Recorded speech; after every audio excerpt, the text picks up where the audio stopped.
Space Force plan to dominate Earth-Moon orbits, destined to clash with rival space programs. On August 10, the newly created US Space Force released its Spacepower Doctrine, defining its core identity and missions in space. Space Force will consider outer space to be a warfighting domain whereby military force will be projected into the Earth-Moon orbital environments to protect US national interests and security. In the short term, this means Space Force will compete with the rival aerospace forces established by China and Russia for space superiority. In the long term, Space Force is destined to clash with secret space programs run by a shadowy consortium of transnational corporations and an even more elusive dark fleet.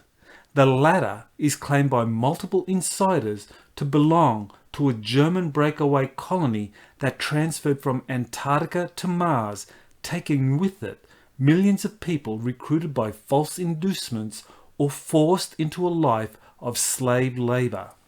Sets the tone for what follows with the 1962 statement by former President John F. Kennedy. Quote, "The eyes of the world now look into space, to the moon and to the planets beyond, and we have vowed that we shall not see it governed by a hostile flag of conquest, but by a banner of freedom and peace." End quote. The primary purpose of the document is described as follows. Quote, "The Space Capstone publication is the inaugural doctrine manual for the United States Space Force, providing a basis for training and education and informs decision-making, mission analysis, objectives, and the development of military space strategy in support of national security, national defense, and national military strategies." End quote. The document describes how space has dramatically changed from a domain involving peaceful cooperation and scientific exploration by the international community. Quote, "Space was once a sanctuary from attack, but the emergence, advanced development, and proliferation of a wide range of demonstrated counter-space weapons by potential adversaries has reversed this paradigm. Today, space, like all other domains, is realized to be contested due to the increasing threat to orbiting assets by adversary weapons systems. There is no forward edge of the battle area behind which military spacecraft can reconstitute and recover. Spacecraft remain in orbit through peace and war, where they are potentially at risk from adversary counterspace capabilities and the hostile space environment." End quote. The document goes on to explain how Space Force plans to integrate other nations sharing common interests, similar to how the NATO alliance was formed around the US as the driving force to prevent aggression from the Warsaw Pact. Quote, "Military space forces are the warfighters who protect, defend, and project space power. They provide support, security, stability, and strategic efforts by employing space power in, from, and to the space domain. This necessitates close collaboration and cooperation with the US government, allies, and partners, and in accordance with domestic and international law." End quote. Space Force, however, plans to be far more than merely a multinational military operation. Quote, "Space power requires explorers, diplomats, entrepreneurs, scientists, developers, and warfighters. Military space forces, protectors of America's space interests, are first and foremost the warfighters who protect, defend, and project US space power. These professionals must simultaneously commit themselves to two demanding professions: warfighting and the mastery of space." End quote. Space Force's overall mission is stated to be vital to long-term US national interest. Quote, "Access to space is essential to US prosperity and security. It is a national imperative.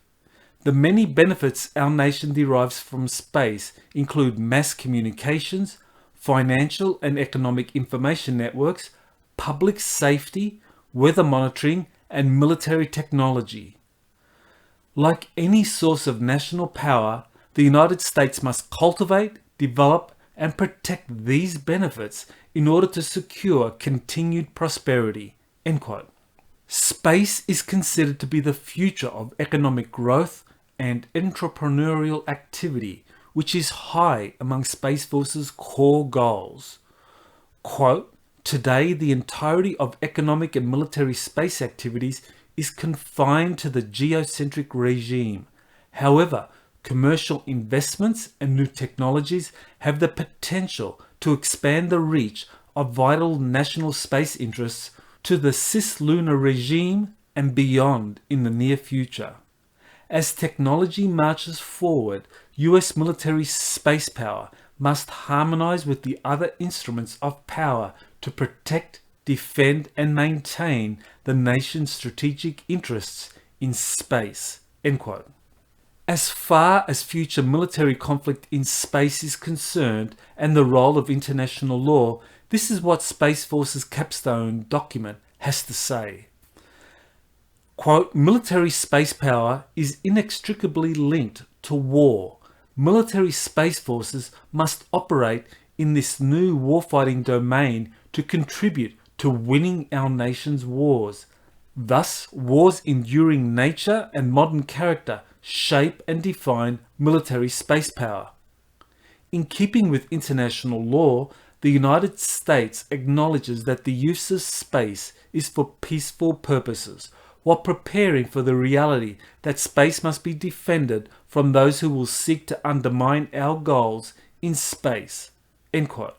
The capstone document provides an expansive view of potential enemies in space and what Space Force needs to be prepared to do to protect US interests. Quote, "Space warfare targets the mind of an adversary and seeks to neutralize their capability and will to resist. Military space forces compete against thinking actors who threaten our nation's prosperity, security, or political aims. Thus, military space forces must prepare to outwit, outmaneuver, and dominate thinking, competent, and lethal aggressors who are attempting to thwart US actions.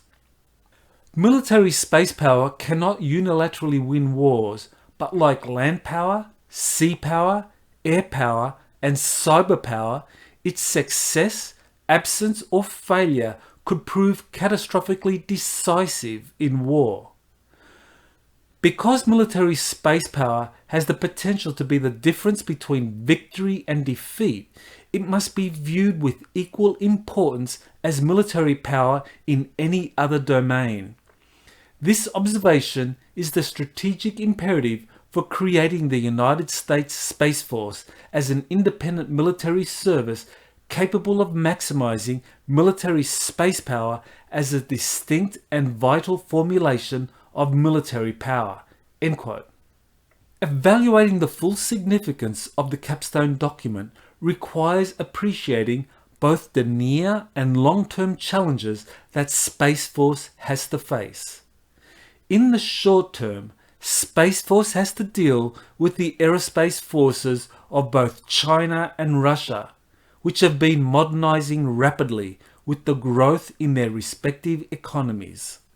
China's economy, measured in purchasing power parity, has already overtaken the US, and it is steadily increasing its military expenditures, especially in space, which it considers to be the strategic high ground and the US military's Achilles heel.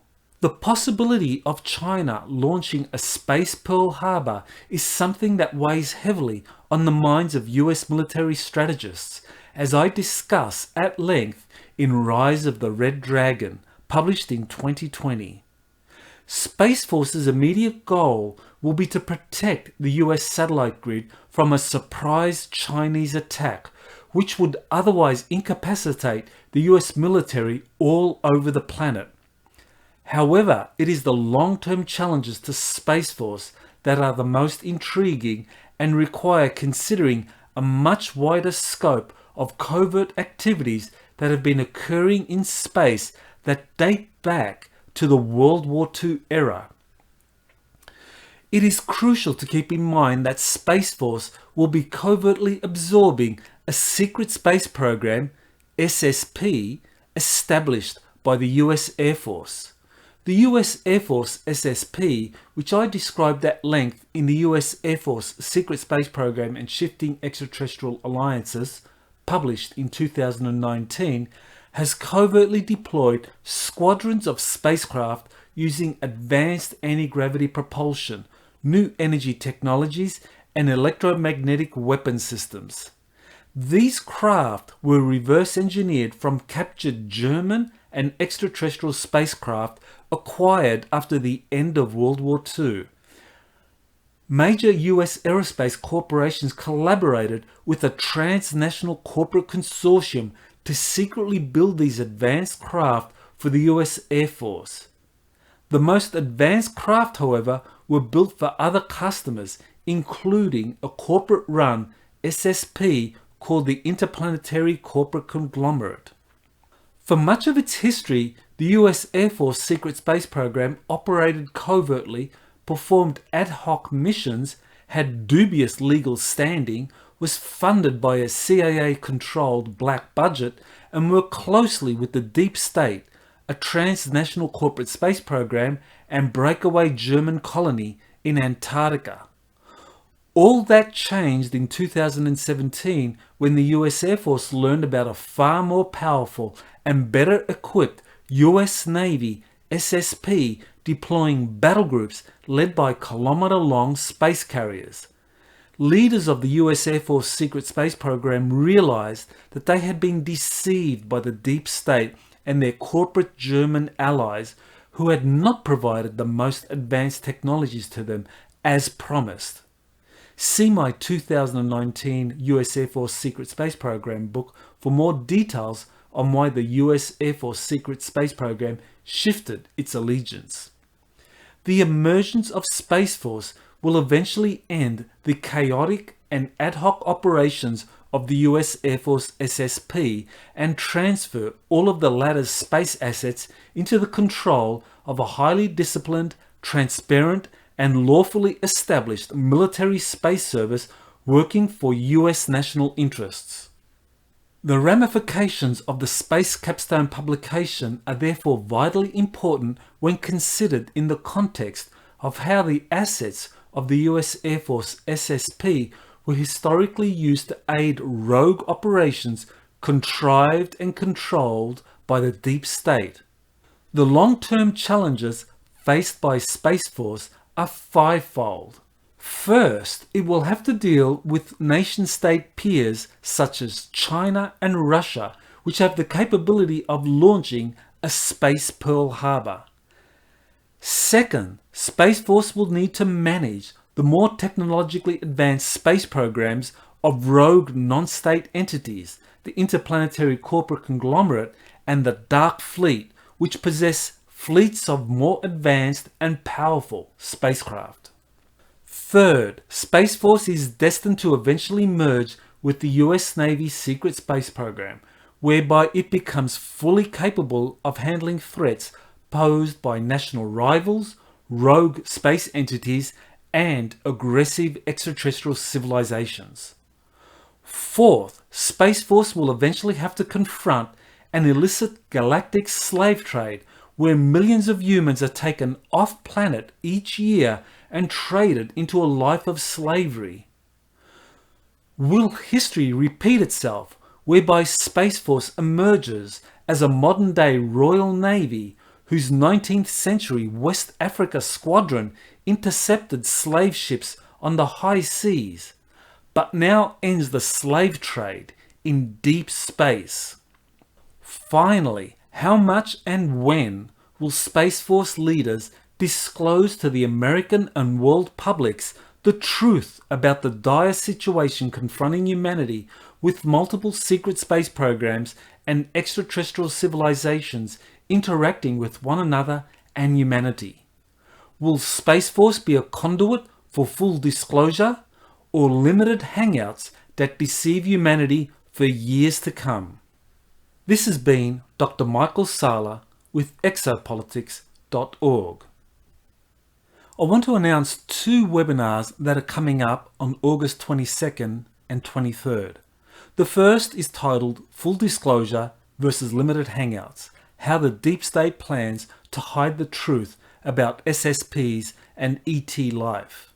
This will be a 4-hour intensive with a Q&A at the end.